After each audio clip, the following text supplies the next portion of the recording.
How's it going, everyone? Welcome back to the channel. If you guys are new here, do me a huge favor, go down and subscribe before we get started in today's video. I have yet again another problem with my Miata. We're gonna go down and diagnose the car, kind of figure out what's going wrong with it. I've had this problem probably for about a month now or so. It's been making some weird noises. Haven't really driven the car all too much, so I started to really pay attention to how much noise I was getting from my transmission and kind of what's been going on with the car. Every time I'd pull it in and out of the garage, it would start to make this really weird noise. Looked into it a little bit. Let's go diagnose and see what it could be 100%. And hopefully I can help you with your car if your car is doing something similar. Let's flick on all of the lights. So the easiest way to show you guys what's going on is to start the car and have the car do what it's doing. So I'm having a squeaking noise in my clutch. If I turn the car on, if I push down on the clutch, nothing's happening, no noises, nothing like that.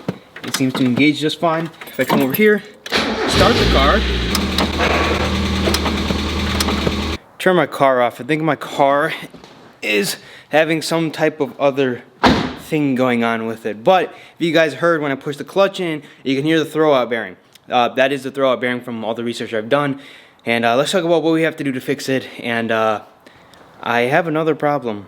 The more this car sits, the more things that just start happening to it. It was working completely fine for months after I got my sensor fix in the car. And now that it's sitting for like a couple of weeks, every time I start it, new problem. Well, the engine taking aside, I just looked it up. Apparently it can be because your oil hasn't been changed in a while. That could be a possible situation.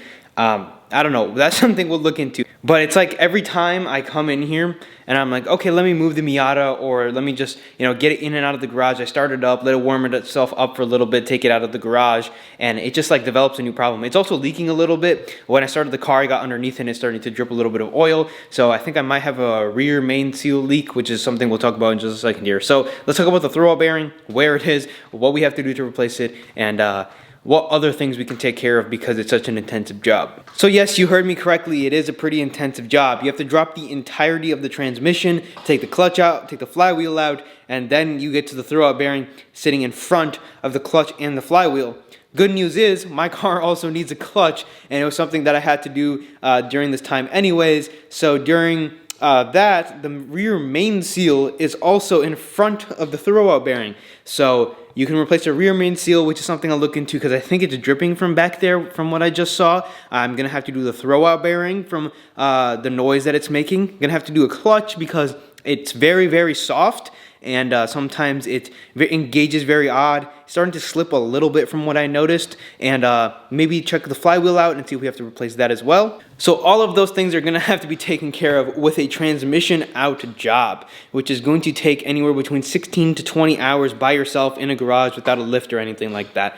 It's not too bad. I can't drive the car anyway, so going to have fun working on that. That's a little bit of a later project. I think the first thing I want to do is to change the oil, see where it's dripping from, and kind of get some of the engine things taken care of, some of the light work taken care of, and then moving on to some of the more intensive projects, just so I get a good feel and understanding of kind of how the car is and everything. It costs about $500 worth of labor to get this done by someone with the clutch job. The throwout bearing itself and the clutch, I guess they can kind of depend what clutch, flywheel, and throwout bearing setup you go with. Throwout bearing is probably pretty basic, just the stock one, OEM, but you can go upgrade a clutch, upgrade a flywheel, whatnot. I gotta decide what I wanna do. Probably don't wanna change the flywheel, maybe go with a little bit of a different clutch. I'm not sure, I'm gonna have to research it. I'm sure, there's better clutch options that are similar to stock but might last longer now because this car is 30 years old. I thought my transmission was going because it's not like I'm clutching in without the transmission in gear. I thought the transmission was grinding because I would let it out, and then whenever I let it out and hit that spot where the throwout bearing would engage or disengage, it makes that grind noise. But obviously my transmission was in neutral. I didn't have it in gear or anything just then, but I pressed down on the clutch and it makes that noise. So in most circumstances, that's going to be the throwout bearing from everything I've researched. Along with that, I'm pretty sure my slave or my master cylinder, one of those two, is leaking a little bit. The leak has seemed to stop because I haven't noticed any fluid on the ground or anything like that. But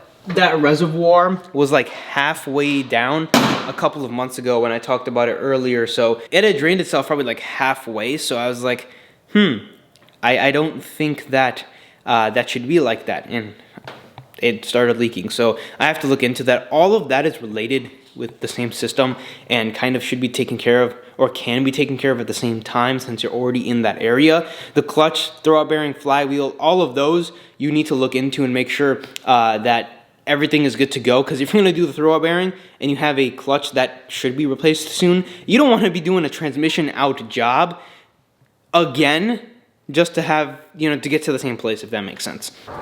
So I just double checked the oil level. The lifter tick that you're hearing should be from the oil, and it is a little low. It's not like it's down or anything. It still shows on the dipstick, but after an oil change, it hopefully should go away. So yeah, it's from the throwout bearing, and throwout bearing and clutch are gonna have to be done at the same time. So stay tuned for that video. But just a quick one. Just wanted to give a diagnosis of kind of what's going on. Leave a like and subscribe if this helped in any way. Continue to have some problems with this car and continue to mark them off and fix them. So that's all I have for this video, but I will see you guys in the next one.